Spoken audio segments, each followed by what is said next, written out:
Hello everyone, Future Foe here with Planet Destiny, and what you're looking at is footage of last year's Festival of the Lost Halloween live event. Not only did we get a decorated tower, but we also got a lot of little fun quests and activities to do, which mostly centered on paper masks.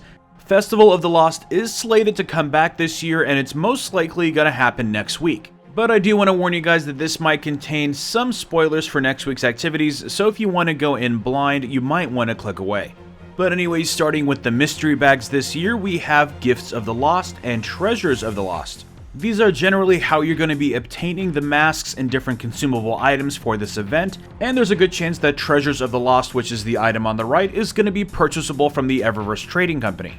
Now, as far as items that are going to be available in these mystery bags, we start with 6 new consumables, with the top 3 changing the appearance of your respawn.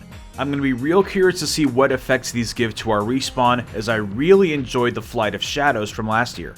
The next line of consumables, it looks like these are brand new head-altering consumables that are going to join the Jack-o'-lite from the years before. Now for the start of the show, we have the actual masks. Starting in the upper left-hand corner, we have Lost Prince Mask, Wolf Mask, Revenant Mask, and Firewolf Mask.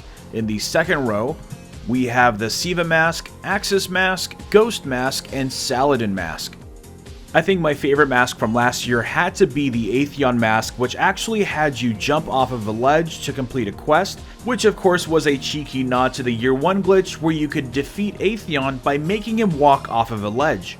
It'll be very interesting to see what kinds of activities we have to perform in these masks. Part of the data mined info was the actual quests that you're going to be going on during the Festival of the Lost, so if you don't mind being spoiled, I'll leave that link in the description so you can get a sneak peek, but I'm going to stay away because I like to be surprised. But anyways, moving on to the rest of the items, we have 2 new emotes. First we have Howl, and then we have Terrify. Terrify reads Float and Spin, so it might make you act all possessed. Moving on, this time around we actually have shaders being added, starting with Sea of Tears, moving on to Candlelight, and then finally Unquiet Spirit. Finally, we're getting a new Ghost and a new Sparrow. And the Sparrow also looks like it glows just like the shader does, and I'm really interested to see what this looks like in-game. It looks like it's going to be a much larger event than it was last year, which is always a good thing. Are you looking forward to Festival of the Lost? Leave your thoughts in the comments. Now, moving on to another thing that was brought in with the 2.4.1 patch, and that is new ornaments for the weapons. Officially, there's only one weapon with new ornaments, and that is the Bad Juju. I think this one has to be my favorite, and I really like that it looks like something straight out of Borderlands. Now, before you go unpacking your Radiant treasures in hopes of finding these ornaments, I do want to let you guys know that Bungie Help did actually post a tweet saying that players will not be able to acquire these ornaments until the return of Festival of the Lost. Now, there does seem to be a glitch on how to preview some additional ornaments that we might not be intended to look at right now. If you actually inspect the Red Death in the kiosk, you'll notice the separator line that usually has ornaments on the other side, but if you hover over material details, you'll see exactly which ornaments apply to this weapon. For Red Death, we have White Witch and Steel Witch. Now, using a weapon inspection glitch, you can actually preview these ornaments. This is definitely a glitch, as you can see it zooms in way too much on the Red Death, but you can get a pretty good look at this weapon skin. And I have to say that White Witch looks pretty awesome. I would actually probably end up using this weapon more if I found this ornament. And I actually also really like the second ornament, which is called Steel Witch. This one definitely has a very punk rock vibe going for it, and I kinda dig it.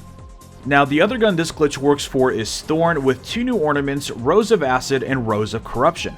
And using that same glitch, we can take a look at the first ornament, Rose of Acid, which looks like the weapon is corroded by acid. This one looks pretty cool, but I really like the second one, which is Rose of Corruption. This one gives the gun some extra spikes as well as a green glow. It looks very mystic, and it looks a lot like a hive weapon. Now, if you want to check out more information about this glitch, I'll leave a link to the original Reddit article in the description. But I do want to give you a fair warning, if you are going to try it on your own, my game did crash twice during this glitch, so be careful. So those were some of the new secret additions in the 2.4.1 update. Be sure to drop a like if you enjoyed this video, and subscribe for our continuing Rise of Iron coverage.